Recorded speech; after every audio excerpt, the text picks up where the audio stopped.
रिक्त रिकामी झोळी माझी हातही दोन्ही रिते रिते, हृदयामधले प्रेम परंतु सदैव जागत असते. उल्हासाचा झरा जुळजुळे अखंड माझ्या अंतर्यामी, आनंदाचे घट भरलेले कसा भिकारी मला म्हणून. नसेल दमडी खिशात माझ्या असेल माझी काया दुबळी, उरी जागते उदंड आशा तीतच माझी शक्ती सगळी.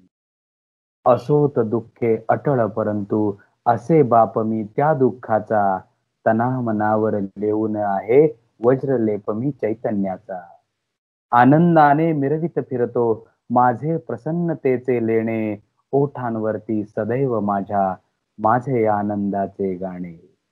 देहामधुनी फिरे चेतना रक्ताचाही गंधित कणकण, देहामधुनी फिरे चेतना रक्ताचाही गंधित कणकण, श्वासांनाही सुगंध माझ्या माझे जीवन चंदन चंदन, माझे जीवन चंदन चंदन. नमस्कार रसिक मित्र हो. अष्टगंध प्रस्तुत आणि मुक्काम पोस्ट कविता अंतर्गत काव्यगप्पा या उपक्रमामध्ये आपल्या सर्वांचं मनपूर्वक स्वागत. गेले अनेक दिवस आपण काव्यगप्पाच्या माध्यमातून मराठीतल्या एका कवीचा काव्यविषयक प्रवास आणि त्यांचं काव्यविषयक विचारमंथन जाणून घेत आहोत. गेली 25 वर्ष मराठी वाचक आणि लेखक यांच्यातला अक्षर दुवा ठरलेलं संवेदना प्रकाशन आणि जगातल्या लक्षावधी वाचकांपर्यंत पोहोचलेलं ब्रोनॅटो ई पुस्तक प्रकाशन आणि वितरण यांनी या उपक्रमात आपल्याला मोलाचं सहाय्य केलेलं आहे. रसिक मित्र हो, या एपिसोडच्या सुरुवातीला मी जी कविता म्हणालो ती कविता ऐकल्या क्षणीच तुम्हाला कळालं असेल आजच्या आपल्या या उपक्रमामधले कार्यक्रमामधले पाहुणे आहेत ज्येष्ठ कवी प्रसाद कुलकर्णी. सर नमस्कार. नमस्कार. तर मुक्काम पोस्ट कविताच्या अनेक उपक्रमांना तुम्ही आजपर्यंत खूप मनापासून दाद देत आलात आणि काव्यगप्पाच्या निमित्ताने आज तुमच्याशी या निमित्ताने संवाद साधता येतोय ही माझ्यासाठी खूप आनंददायी गोष्ट आहे. खरं तर सर प्रसाद कुलकर्णी हे नाव शुभेच्छांचा सौदागर आणि आपली आनंद यात्रा घेऊन जाणारा आनंद यात्री म्हणून नव्या आणि जुन्या पिढीला सुद्धा अगदी खूप परिचित आहे. पण आपल्या काही नव्या रसिकांसाठी नव्या पिढीतल्या रसिकांसाठी कार्यक्रमाच्या सुरुवातीला मी तुमची थोडक्यात ओळख करून देतो. रसिक मित्र हो, प्रसाद कुलकर्णी हे नाव महाराष्ट्राच्या ओठावर पहिल्यांदा आलं जेव्हा मराठीमध्ये मराठी शुभेच्छा पत्र ही संकल्पना सुरू झाली रुजली आणि नंतर तिला खूप मोठा रसिकाश्रय मिळाला. मराठी भाषेमध्ये शुभेच्छा पत्राची संकल्पना राबवणारे आणि रुजवणारे प्रसाद कुलकर्णी यांनी आतापर्यंत जवळपास 4 ते 5 हजार आणि त्याहूनही अधिक मराठी शुभेच्छा पत्र लिहून रसिकांच्या मनामध्ये एक अढळ स्थान निर्माण केलेलं आहे. पण केवळ शुभेच्छांचा सौदागर एवढीच त्यांची ओळख नाहीये, तर मराठी शुभेच्छा पत्राबरोबरच त्यांनी आतापर्यंत एकूण 15 सिनेमांमध्ये गाणी लिहिलेली आहेत. गाण्यांचे त्यांचे एकूण 16 अल्बम प्रकाशित झालेले आहेत. त्यामध्ये अगदी पटकन आपल्याला आठवणारा म्हणजे मिलिंद इंगळे यांचा सांज गारवा ज्यामधल्या कविता आणि गीत प्रसाद कुलकर्णी यांची आहेत. त्याचबरोबर विविध वर्तमानपत्रातून वेगवेगळ्या अशा 7 सदरांमधून त्यांनी रसिकांशी संवाद साधलेला आहे, रसिकांना मोटिवेशन दिलेलं आहे. आणि आनंद यात्रा या प्रसाद कुलकर्णी यांच्या प्रयोगाचे आजपर्यंत एकूण 700 प्रयोग झालेले आहेत आणि ही आनंद यात्रा मी स्वतः सुद्धा अनेक वेळा अनुभवलेली आहे.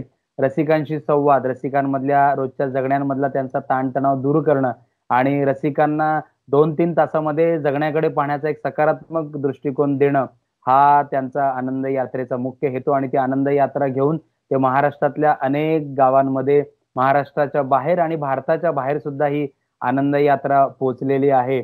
सरांची आतापर्यंत एकूण 8 पुस्तकं प्रकाशित झालेली आहेत.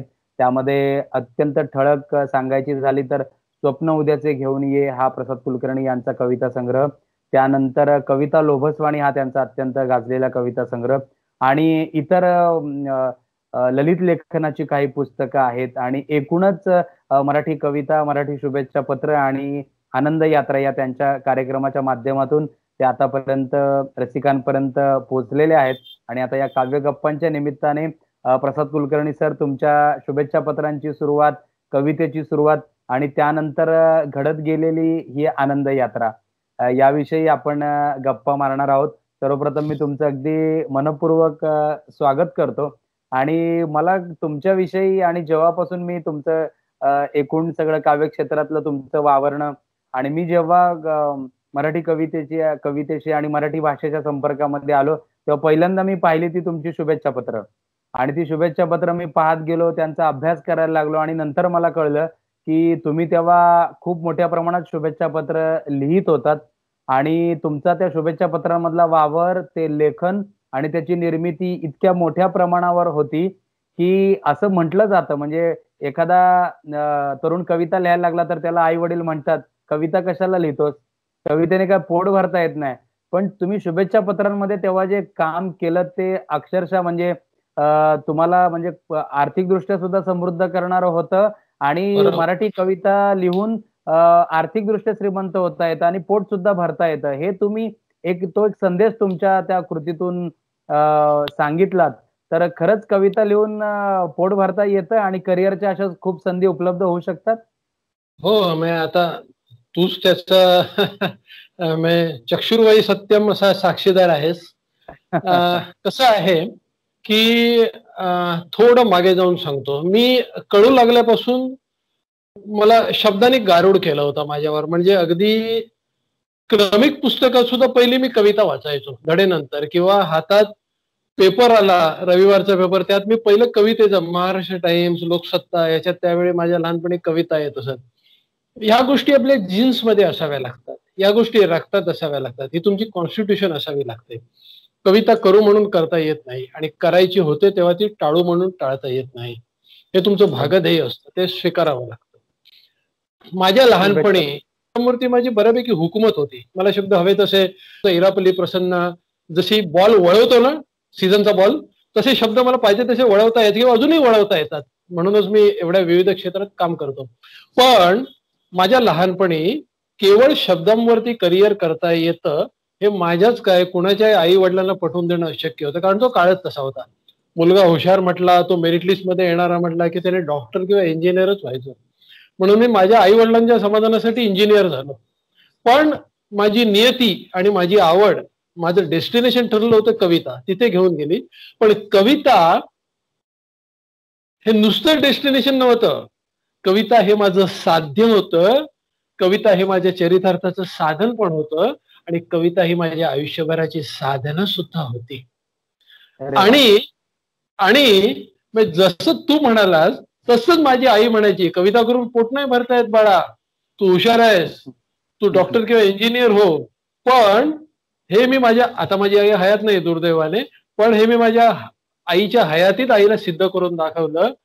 मुळात कवींची जी कन्सेप्ट होती ना माझ्या लहानपणी, ती मला पूर्णपणे नामंजूर होती. म्हणजे कविता हे जर मला परमेश्वराने दिलेलं वरदान असेल, कविता काय कोणी उठून लिहित नाही. मी अगदी. कविता करतो म्हणजे मी परमेश्वराच्या निकट असल्याचा तो पुरावा आहे. मी कविता करतो म्हणजे मी परमेश्वराचा लाडका असल्याचा पुरावा आहे. मग जर असं माझ्याकडे काहीतरी अद्भुत आहे तर मी एक खादीचा सदरा, झोळी, त्याच्यात एक फाटकी वहीन, एक क्वार्टर टाकून अशी गावोगावी का फिरत बसू? छे छे छे छे छे. माझी कविता ही लावण्यवती आहे. याला तुम्ही माज म्हणा, याला तुम्ही मिजाज म्हणा, याला तुम्ही काय म्हणायचं म्हणा, पण मी आयुष्यभर या इतमामाने वावरलो आणि माझी कविता ही ऐश्वर्यवती, तिने मला ऐश्वर्यवान केलं. मग कसं की कविता म्हणून तुम्ही नुसतं गावोगावी एक पुस्तक छापायचं किंवा एक बाहुली मिळणार कुठच्या तरी पुरस्कारासाठी, त्याच्यासाठी मी फिल्डिंग लावत बसायचं आयुष्यभर. मग माझा कंपू करायचा, त्या कंपूने मला इथून शुभेच्छा द्यायच्या, मी त्यांना द्यायच्या, ह्या समितीवर मी मी ह्याच्या पुस्तकाला पुरस्कार द्यायचा, मग त्याने माझ्या पुस्तकाला द्यायचा. पुरस्कार कसला? 1000 रुपये, एक शाल, एक श्रीफळ आणि काहीतरी एखादी बाहुली. नामंजूर नामंजूर नामंजूर नामंजूर. माझी कविता मान्यच नव्हतं पहिल्यापासून? अजिबात नाही, अजिबात नाही, आताही नाही. माझी कविता हे जर मला मिळालेलं वरदान असेल, परमेश्वराने हा माथ्यावरती ठेवलेला अदृश्य मुकुट असेल, तर मी त्या इतमामात वावरलं पाहिजे. मी कवितांचं कमर्शियलायझेशन केलं. मी 5000 शुभेच्छा पत्र आतापर्यंत लिहिली आणि माझं प्रत्येक शुभेच्छा पत्र म्हणजे एक कविता होती. मी जाहिरातींच्या कॉपी रायटिंग कडे वळलो. तुम्ही MTDC ची जाहिरात करता ती मी केलेली आहे, लोक हाऊसिंग ग्रुपच्या जाहिराती याच्या त्या मी केलेल्या आहेत, तन्वी प्रॉडक्ट्सच्या जाहिरात कितीतरी आहेत सगळ्यांच्या. मला आता या मोमेंटला आठवत, बेसिन कॅथोलिक बँकेची जाहिरात मी केलेली आहे.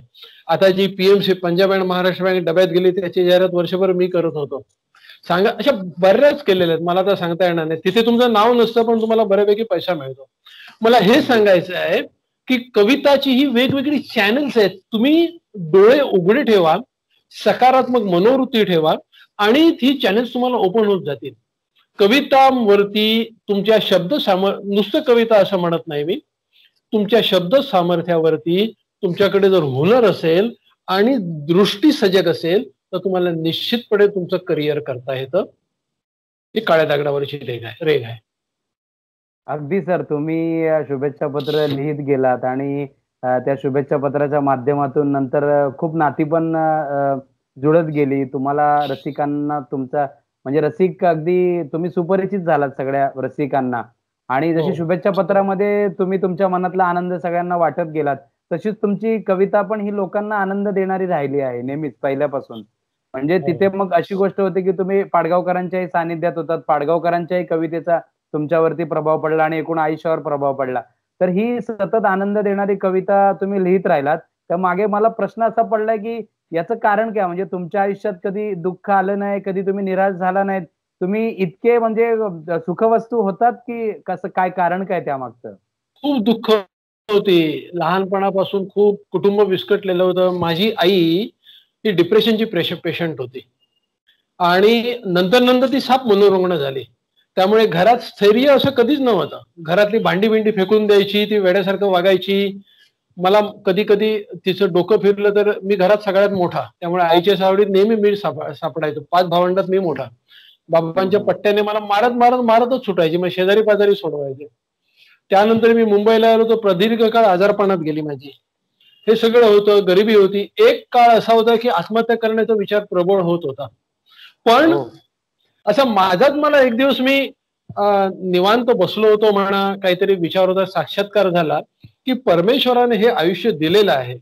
बरं, नुसतं आयुष्य नाही दिलंय, मी तल्लख होतो बुद्धीने, मी बोर्डात आलो होतो, मला बुद्धी दिली आहे, मला ग्रास्पिंग कपॅसिटी दिली आहे, मला कविता दिली आहे, मला शब्द सामर्थ्य दिलंय, मला बोलण्याची हुनर दिली आहे. आणि मी आत्महत्या कशाला करू? करायचं आहे तर काहीतरी करून मरू ना. मरण अटळ आहे, मरण अटळ आहे, अटळच आहे मरणाचं. तर मग त्या मरणाचे दुःख कशाला? आणि अगतिक आहे देवही तर त्या दैवत्वाचा शंख कशाला? मी हे सगळं एका झटक्यात बाजूला टाकलं. आज संजय, अशी परिस्थिती आहे की काही वर्षांपूर्वी मी आत्महत्या करायला निघालो होतो. आज आत्महत्या करण्याचे विचार ज्यांच्या मनात घोळतात अशा लोकांना डॉक्टर काउन्सिलिंग साठी माझ्याकडे पाठवतात. वा वा, खरं. नियती, तुमच्या मनात जर सकारात्मकता असेल आणि तुमचे विचार जर प्रबळ असतील तर नियती विचार प्रबळ हवेत. आणि सगळ्यात म्हणजे तुमच्या वृत्तीत दुःख बघितले नाही, हा तुझा मूळ प्रश्न होता. दुःख बघितली पण मी ती उगाळत नाही बसलो. मी अपयश सोसलं. या मुंबईत आलो साधारणपणे, हा सुमार मला वाटतं 84-85चा काळ होता. मुंबईत आलो तेव्हा अगदी यंग होतो, पोर सौदा होतो अगदी. कोणी इथे ह्या मायावी महानगरीमध्ये कुणी विचारणारं नव्हतं. कुणी गावाहून आई वडिलांनी कणकवली मुंबई या बसमध्ये मला अजून आठवते, एक बॅग हातात भरून पाठवून दिलं होतं. पार्ल्यामध्ये पेइंग गेस्ट राहतो. मुंबईत एका कंपनीत नोकरी मिळाली होती अप्रेंटिस म्हणून. 450 रुपये स्टायपेंड होता. माझा भाऊ लार्सन टुब्रो मध्ये अप्रेंटिस होता, त्याला 350 रुपये स्टायपेंड होता. 800 रुपये हाती यायचे, त्यात 100 रुपये आम्ही भाड्यात द्यायचो आणि 600 रुपयात आमचा सगळा चरितार्थ, 2 वेळचं जेवण, खाण, रेल्वेचा पास. त्यावेळी मी विदाऊट तिकीट प्रवास केलेला आहे. त्यावेळी मी एक वेळ म्हणून आज मी कुणाबद्दल गुन्हा करणाऱ्या माणसाबद्दल सुद्धा माझ्या मनात करुणा असते, कारण गुन्हा कोणी मुद्दाम करत नाही. चोराबद्दल सुद्धा माझ्या मनात, कारण त्या दिवसांनी मला हे शिकवलंय. ताटात पडणाऱ्या 2 घासांची किंमत काय मला त्या दिवसांनी शिकवलंय. हातात असलेल्या 4 पैशांची किंमत काय मला त्या दिवसांनी शिकवलंय. आयुष्याचा अर्थ जर तुम्हाला कळायचा असेल तर दुःखांना भिडायला नाकारू नका, कारण दुःख तुम्हाला जगायला शिकवतात. मी फक्त एवढंच केलं की मी दुःख उगाळत बसलो नाही आणि मी दुःखांच्या कधी कविता केली. मी कविता आनंदाच्याच केल्या, कारण त्या घडत गेल्या, कारण ती माझी कॉन्स्टिट्यूशन आहे, ती माझी प्रकृती आहे, तो माझा पिंड आहे. मग माझा व्यवसाय सुद्धा मी बोल, तुला काहीतरी विचारायचंय. अगदी अगदी म्हणजे ह्याच विषय पुढे मी की तुम्ही आनंदाच्या कविता गेल्यात आणि हे जे आयुष्यावर प्रेम करणं हे तुम्हाला कवितेने शिकवलं, तेव्हा कोणाकोणाचा प्रभाव पडत गेला तुमच्या विचारांवर आणि कवितेवर सुद्धा? माधव जुलियन या प्रसिद्ध कवींची कविता आहे की प्रेम कोणीही करेना, का अशी फिर्याद खोटी, प्रेम लाभे प्रेमळाला, त्यागही त्याची कसोटी. वा, प्रेम नाही प्रेम नाही म्हणता, अशी का अशी फिर्याद कोटी, प्रेम लाभे प्रेमळाला. बरं का, हा सृष्टीचा नियम आहे. तुम्ही सृष्टीला, निसर्गाला जे देता ते शतगुणित होऊन तुम्हाला मिळतं. तुम्ही जेव्हा सृष्टीमध्ये बीज रोवता, एक बीज तुम्ही तांदळाचं किंवा कुठच्याही कडधान्याचं रोवता, तेव्हा 100 बीज किंवा 100 दाणे सृष्टी तुम्हाला देत असते. आणि हा नियम आयुष्यातल्या प्रत्येक गोष्टीला लागू आहे. मी जेव्हा सृष्टीला प्रेम देतो तेव्हा सृष्टी मला शतगुणित करून प्रेम देते. मी जेव्हा तुला प्रेम देतो तेव्हा तू माझ्यावर तेवढं दामदुपटीने प्रेम करतोस ना राजा. अगदी अगदी. मी आयुष्यातल्या प्रत्येक गोष्टीवरती, आयुष्यातल्या प्रत्येक प्रसंगावरती, प्रत्येक व्यक्तीवरती प्रेम करतो आणि मला प्रेम लाभतं. माझं पूर्वायुष्य कसं असावं हे माझ्या हातात नव्हतं, पण माझं भविष्य कसं आहे मी ठरवू शकतो. भूतकाळ हातातनं निसटून गेला, तो माझ्या हातात नव्हता. मी कोणाच्या पोटी जन्म घ्यावा, माझं बालपण कसं असावं, मी आयुष्यात काय सोसावं हे माझ्या हातात नव्हतं. पण जेव्हा मी समर्थ बनलो, योग्य बनलो, तेव्हा माझं भविष्य मी घडवू शकतो ना. शहाणेवरती लोक चंदन उघडतात, तशी लोक दुःख उगाडत बसतात. ते असं झालं, ते तसं झालं, तो मला तसं बोलला. लोक भूतकाळाचे गुलाम बनतात. मला लहानपणी हा असं बोलला होता, माझी परिस्थिती अशी होती. लोक वाईट, भूतकाळ वाईट गेला म्हणून लोक भविष्यात, बरं माझ्याशी कुणी वाईट वागला म्हणून मी तुझ्याशी वाईट वागावं असे नाही. जेव्हा एखादा माणूस, हा पण सृष्टीचा नियम आहे, एक लक्षात ठेव संजय, जेव्हा एखादा माणूस माझ्याशी वाईट वागत असतो तेव्हा त्या माणसाचे वाईट दिवस जवळ आलेले असतात, माझे नव्हे. अगदी अगदी अगदी. माझे नव्हे. तो माझ्याशी वाईट वागतो म्हणून मी जर वाईट वागायला गेलो तर माझ्या सभोवतालच्या असं म्हणतात, त्याचे वाईट प्रतिध्वनी उमटतात आणि तिकडनं मला जे रिटर्न्स मिळणार आहेत ते वाईट ठरतात. तेव्हा मी प्रत्येकाशी चांगलंच वागलं पाहिजे, कारण मला चांगले रिटर्न्स घ्यायचे. कवितेसोबत अशा पद्धतीने तुमच्यातला माणूसही खऱ्या अर्थाने घडत गेला. आणि आम्ही पण नेहमी, माझी जे की जीवन गाणे सुंदर आहे, जन्मासोबत नाद जन्मतो, लयनादाची नंतर आहे. आनंदाच्या सुरावटीवर छेडित जावे तृप्तीचे सुर, आनंदाच्या सुरावटीवर छेडित जावे तृप्तीचे सुर, त्यानंतर जे उरात घुमते तोच सुखाचा मंत्र आहे. जीवन गाणे सुंदर आहे. शब्दा गणिकताना, त्यानंतर मग गुणगुणताना, उगम आणखी अंतामधले मिटते सारे अंतर आहे. जीवन गाणे सुंदर आहे. वा वा वा. आणि माझा गाव शोधूया, ऐकतोस का, की तुझा आणि माझा गाव शोधूया, क्षितिजाच्या पल्ल्याड जाऊया, नक्षत्रांच्या लक्ष दिव्यांचे जिथे टांगले झुंबर आहे. जीवन सुंदर आहे. जन्मासोबत नाद जन्मतो, लयनादाची नंतर आहे. जीवन गाणे सुंदर आहे. अगदी तुमच्यातला कलावंत घडत घडत तुमच्यातला माणूसही घडत गेला. आणि मगाशी मी म्हंटल तसं आम्ही अनुभवत गेलो की तुमच्यात तुम्ही कलावंत आहातच, पण कलावंताच्या आधीही तुम्हाला जेव्हा भेटतो तेव्हा तुमच्यातला माणूस पटकन भेटतो. तर म्हणजे प्रश्न माझा असा होता सर, की हा माणूस घडवताना तर म्हणजे कलावंतातला माणूसही तितकाच छान असायला हवा असा तुमचा आग्रह आहे?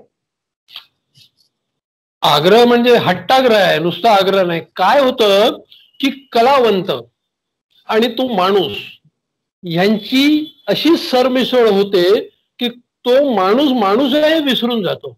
शंभूराजे करताना काशीनाथ घाणेकर, आपण काशीनाथ घाणेकर आहोत हे विसरून जातात. आणि ते अहोरात्र शंभूराजांच्याच भूमिकेत वावरू लागतात. मग त्यांची शोकांतिका आठवण होऊन बसते.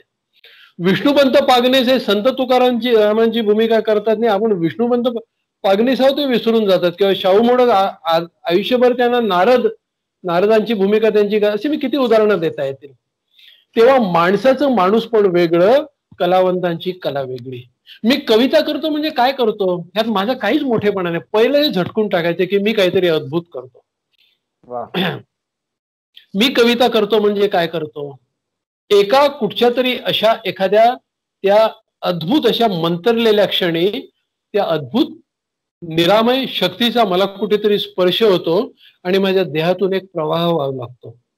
आणि मी जे काही लेखणी झरझर माझी कागदावरती झरते, लोक म्हणतात मी कविता केली. तुकाराम महाराज म्हणतात की फोडिले भांडार धान्याचा हा माल, मी तो हा हमाल भारव आहे. अरे जिथे संत तुकारामांसारखा महापुरुष म्हणतो मी तो हा हमाल भारव आहे, तिथे आमच्यासारखी कप पदार्थ माणसाची काय कथा. लोक जेव्हा मला विचारतात की हे तुम्हाला कसं सुचतं, हे 5,000 शुभेच्छा पत्र म्हणा, हे तुमचं आनंद यात्राचे 700 प्रयोग म्हणा आणि काय म्हणा, मी त्यांना नम्रपणे एवढंच सांगतो कि मत पूछो ये क्यों और कैसे, मत पूछो ये क्यों और कैसे, उत्तर मुझको ज्ञात नहीं, वो लिखता है इन हाथों से, मेरी औकात नहीं. वा वा वा. मेरी औकात नाही.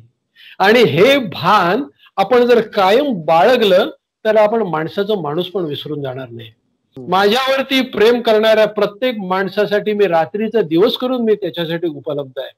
माझ्या इनबॉक्स मध्ये येणाऱ्या प्रत्येक मेसेजला, किती लहान माणसाचा मोठ्या माणसाचा तो मेसेज, मी त्याला उत्तर देतो. मला येणाऱ्या प्रत्येक कॉलला, मी कामात असताना फोन, सेमिनार मध्ये असताना फोन, माझा व्यवसाय भाषण देण्याचा आहे, फोन सायलेंट मोडवर असतो. कुठचाही फोन असला तरी त्याला मी रिटर्न कॉल करून उत्तर देतो. मला भेटायला येणाऱ्या प्रत्येक माणसाला मी योग्य रीतीने, तू सुद्धा हे स्वतःच अनेकदा हे अनुभवलं असशील, तर मी त्याला हे काय असतं, मरताना मी कवी म्हणून मरेन की नाही माहिती नाही, मी माणूस म्हणून मरेन. आणि त्यावेळी असं नाही म्हटलं पाहिजे लोकांनी, मी जेव्हा मरेन, माझी एक इच्छा आहे संजय, जगणं कसंही असू दे, पण मी जेव्हा मरेन आणि माझी अंत्ययात्रा निघेल तेव्हा लोकांनी प्रेत गेलं असं म्हणण्याच्या ऐवजी प्रेम गेलं असं म्हणावं. बस. वा वा वा वा.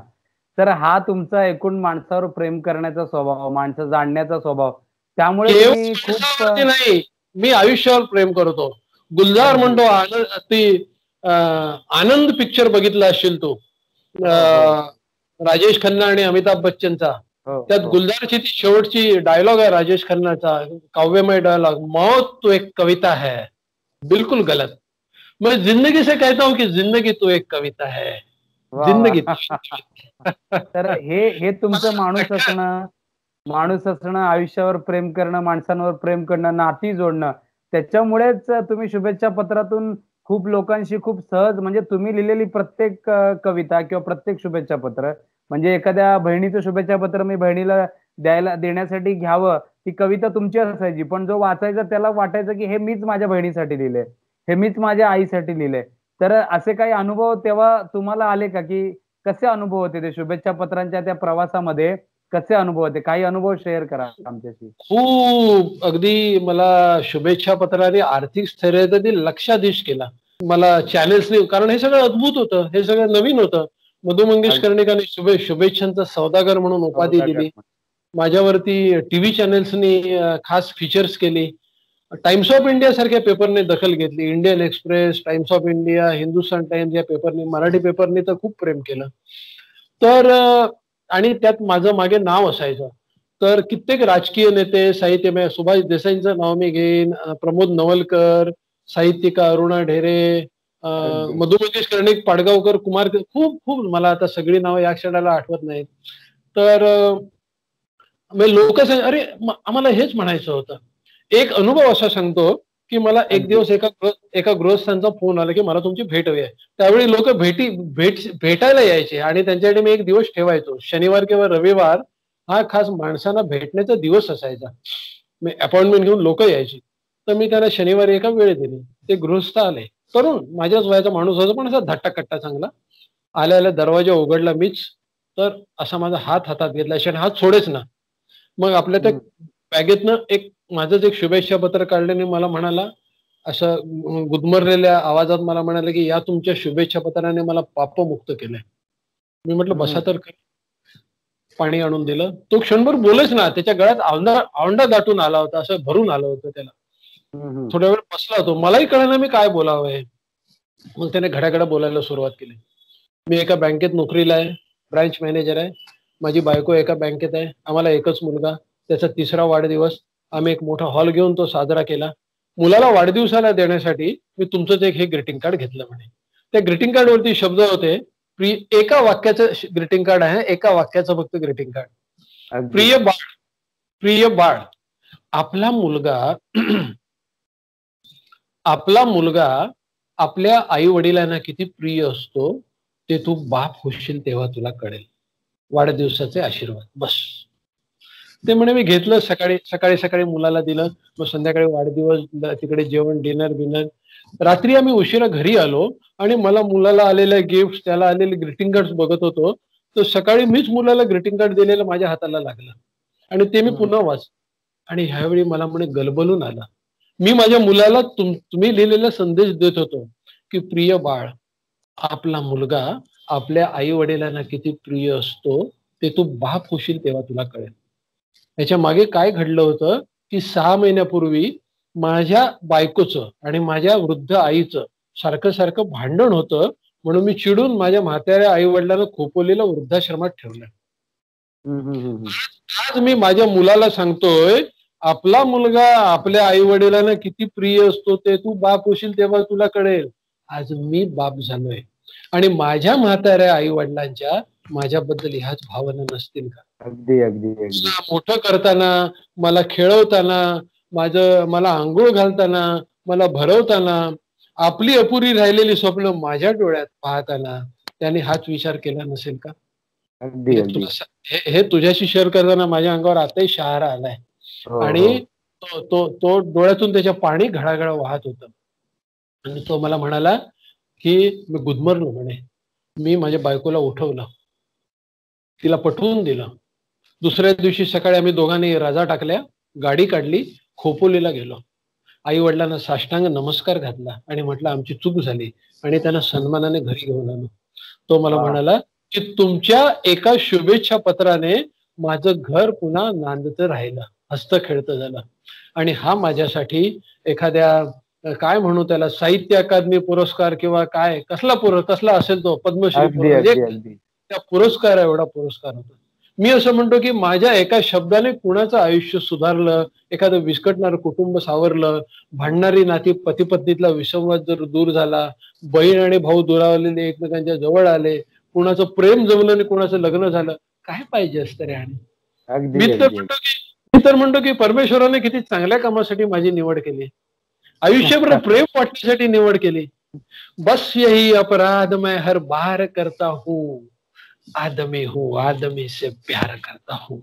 वा सर, वा. खरंच म्हणजे तुम्ही जो अनुभव सांगितला की शब्दांमध्ये किती ताकद असते. म्हणजे एका कवीने म्हटलंय, शब्दांना नसते सुख, शब्दांना दुःखही नसते, ते वाहतात जे ओझे ते तुमचे अमुचे असते. तर शब्दांचा हा सगळा प्रवास करत असताना पुन्हा तुम्ही मध्यंतरी गाणी काही लिहिली, त्यामध्ये मला अगदी आवर्जून उल्लेख करावासा वाटतो की सांज गारवाचा.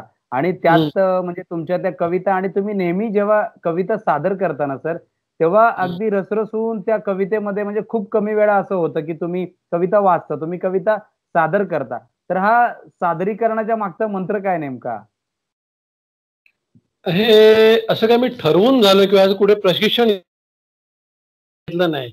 लोक हे सादरीकरण करून सत्यदेव दुबेंकडे जातात, कोणी त्या अलकाजीकडे जातात. हे सगळी मोठी माणसं रे बाबा, सगळी मोठी माणसं. पण हे मी शिकत गेलो सादरीकरण. असं मला कुठे करावं लागलं नाही किंवा जसं घडत गेलो ऑटोमॅटिक तसं. मी ज्ञानेश्वरांना ज्ञानेश्वरी लिहायला कुणी शिकवली होती? बहिणाबाईला कविता कर म्हणून कुणी सांगितलं होतं? हे सगळे जीन्स मध्ये असावं लागतं. काही गोष्टी घडवून घडाव्या लागतात, पैलू पाडता येतात, पण ते आतमध्ये काहीतरी ते असावं लागतं. ते मी ऑटोमॅटिक करत गेलो. कविता तर आतमध्ये होतीच, रक्तातच होती ती. माझ्या रक्तामध्ये लाल पेशी आणि पांढऱ्या पेशी आणि हिमोग्लोबिन यांच्या जोडीने कविता वाहत असते. त्यामुळे कवितेची जेवढी जेवढी शब्दांची जेवढी जेवढी क्षेत्र आहेत, म्हणजे गीत लेखन असो, माझं पहिलं गाणं कोणी गायलं आयुष्यातलं, उषा मंगेशकर. ज्यांच्या कंठात सुरांच्या रूपाने परमेश्वर वास करत असतो, त्या मंगेशकर भगिनींपैकी एकीने तरी आपलं गाणं गावं असं प्रत्येक गीतकाराला सुप्त इच्छा दडलेली असते. माझ्याही मनात ही इच्छा होती आणि ध्यानीमनी नसताना माझी इच्छा आकाशवाणीने पहिल्याच फटक्यात पुरी केली. त्यानंतर माझा पहिला अल्बम आला, पहिली ध्वनिपीठ. त्यावेळी अल्बम हा शब्द नव्हता, ध्वनिपीठ. ती कॅसेट असायची गोलगोल फिरणारी, 60 मिनिट्स 90 मिनिट. तर ती पहिली ध्वनिपीठ स्वरबद्ध केली यशवंत देवांनी. तेव्हापासून देव काकांची दोस्ताना जमला तो कायमचा. त्यानंतर माझं पहिलं पुस्तक आलं. पहिल्या पुस्तकाला प्रस्तावना लाभली ती मंगेश पाडगावकरांची. असे सगळे योग. मग पहिली अल्बम म्हणून ज्याला म्हणतात सीडी, ती सुपरहिट झाली मिलिंद इंगळेची. त्यात माझ्या कविता गाणी असं माझ्याबरोबर सौमित्रच्या कविता होत्या. तर कविता माझ्या होत्या, काही गाणी त्याची आणि माझी अशी मिक्स होती. तर त्यानंतर मग हे चॅनल खुलं झालं.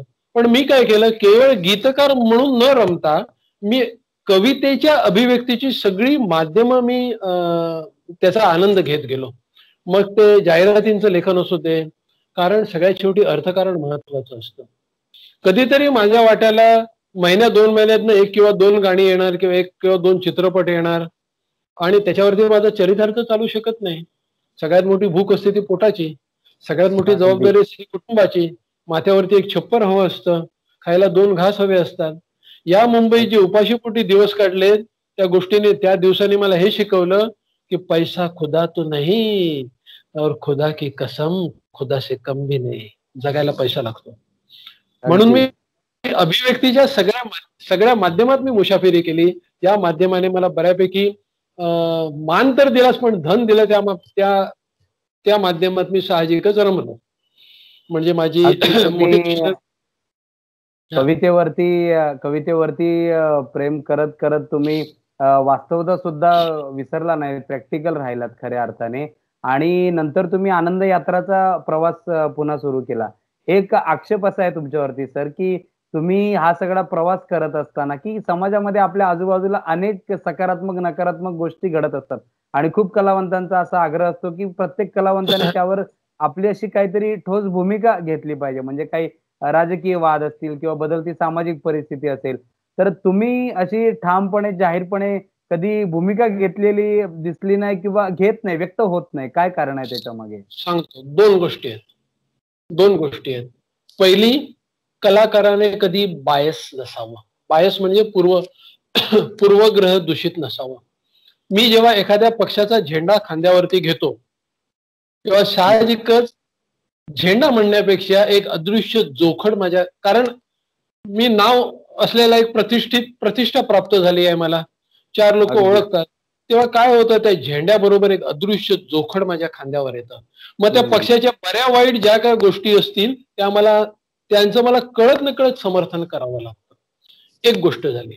दुसरी, म्हणून मी कुठच्याही पक्षाचं जोखड घे. काही गोष्टी मला आवडतात. आता मला बाळासाहेब ठाकरे आवडायचे म्हणजे आवडायचे, त्याला काही वाद नाही.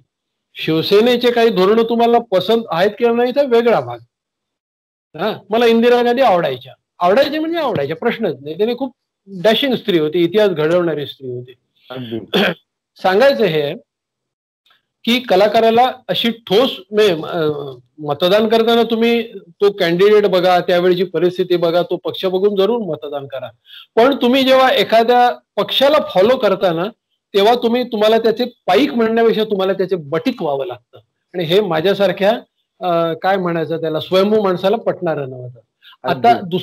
आता त्याची दुसरी बाजू सांगतो किंवा दुसरा विषयाचा माझ्या हा जो मुद्दा आहे त्याचा दुसरा भाग सांगतो. आजकाल असं होतं की प्रत्येकाच्या भूमिका एवढ्या टोकदार झाल्या आहेत की तुम्ही एखाद्या गोष्टीवर मतप्रदर्शन करणं म्हणजे तुम्ही विनाकारण विरोधात. आता सचिन तेंडुलकरने एक ट्विट केलंय काल किंवा आजच की त्या 2 परदेशी स्त्रियांनी भारताबद्दल किंवा शेतकरी आंदोलनाबद्दल मतप्रदर्शन केलंय, ते त्यांनी करू नये, तो त्यांचा भाग नाही, आम्ही समर्थन करायला. आता जे सचिन तेंडुलकरने काही देशविघातक केलेलं नाही, सचिन तेंडुलकरने शेतकरी मोर्चाचं समर्थनही केलेलं नाही किंवा त्याला विरोधही केलेला नाही, पण लोक एवढे अर्ध्या अडकुंडाने पिवळे झालेले आहेत की त्याची आयमाय काढायला लागलेले आहेत. त्याच्यावरती अगदी खालच्यात खालच्या पातळीवरती टीका होत आहेत. अरे त्याचं कर्तृत्व कुठे, त्याच्यावरती टीका करणारे पण माणसांच्या भूमिका एवढ्या टोकदार झालेल्या आहेत की माणसं आपण काय आपली पायरी आहे ते विसरतात आणि विनाकारण शत्रुत्व घेतात, विनाकारण शत्रुत्व निर्माण होतं. मी जर काँग्रेसचं समर्थन करायला गेलो तर माझे मित्र बीजेपी आणि शिवसेनेत आहेत. मी जर शिवसेनेचं समर्थन करायला गेलो तर माझे मित्र काँग्रेस आणि मनसेत आहेत. मी सगळ्यांचा माणूस आहे. माझे फॅन, माझा मित्र परिवार, माझे जीवलग सगळीकडे आहेत. त्यामुळे कोणत्याही एका इझमला बांधून घेणं किंवा त्याच्यावर जाहीर मतप्रदर्शन करणं हे मी दुरूनच टाळतो. अगदी म्हणजे तुमची आनंद यात्रात खरं तर माणसं जोडणारी आहे आणि समाज इतका बदलत गेलाय, तुम्ही म्हणालात तसं लोक इतकी टोकदार झालेत की कोणत्याही एका अनेक मला सांगायला आले की समाज माध्यम, सोशल मीडिया नावाचं जे काही प्रकरण आलं, व्हॉट्सअप किंवा फेसबुक, याने काहीतरी अचंबित करणार, याने माणसं जोडण्याच्या ऐवजी माणसामध्ये भिंती निर्माण केल्या, गट निर्माण झालेत. माझी जात वेगळी, तुझी, राज ठाकरे म्हणतात ना की लंच टाइम मध्ये पूर्वी एकत्र ऑफिस मधली माणसं डबा खायला बसत असत तेव्हा डबा वाटून खात असत. आता तो कोण आहे, तो शूद्र आहे की तो वाणी आहे की तो ब्राह्मण आहे की तो महार आहे, ह्या मनातल्या मनात अदृश्य भिंती उभ्या राहिल्या. हे फार वाईट, आपण चुकीच्या दिशेने चालला. आपण शपथा एकतेच्या घेतो, झेंडावंदन करतो, तिरंगा म्हणतो, माझा भारत म्हणतो, पण काय करतोय आपण प्रत्यक्षात, कुठच्या दिशेला चाललोय? अगदी अगदी म्हणजे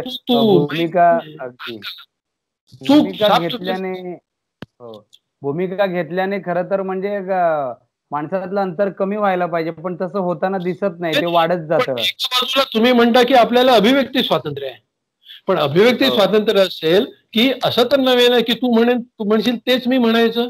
मला माझी अभिव्यक्ती आहे ना. तुम्ही जेव्हा तुमची अभिव्यक्ती आहे असं टेंबा मिरवता तेव्हा माझी अभिव्यक्ती तुम्ही मान्य करायचं का नाकारता? माझं स्वातंत्र्य, मला स्वातंत्र्य आहे, तुम्ही कसं नाकारता?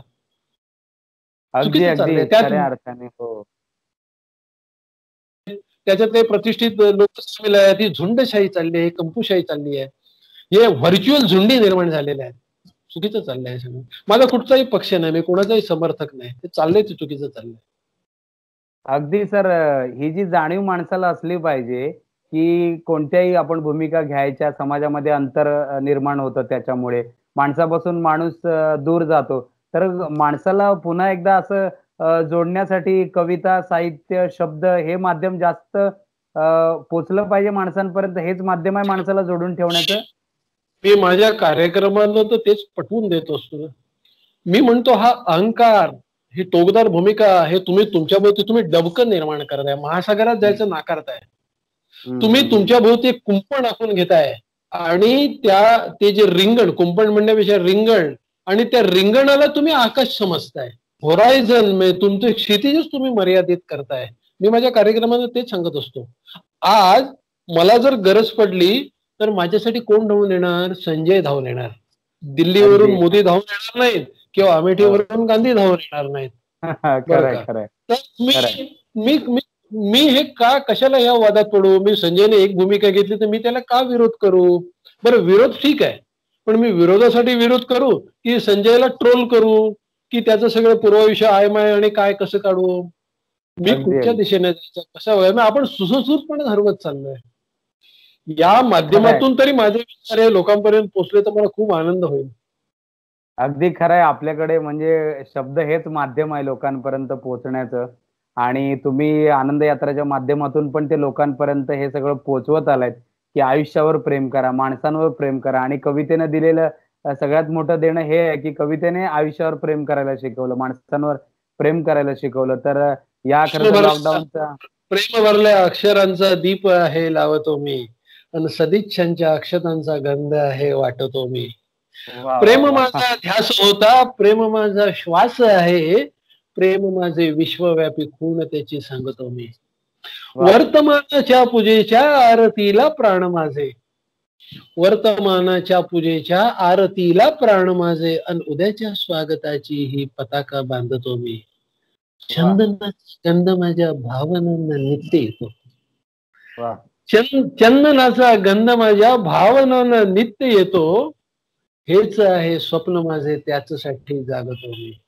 आणि वा प्रेम वा भरलेल्या अक्षरांचा दीप आहे लावतो मी, आणि सदिच्छांच्या अक्षतांचा गंध आहे वाटतो मी. वा वा वा सर, गेल्या अनेक वर्षाची तुमची ही आनंद यात्रा लोकांना प्रेम देणारी, कवितांचा आनंद देणारी अशी अखंड चालत राहो.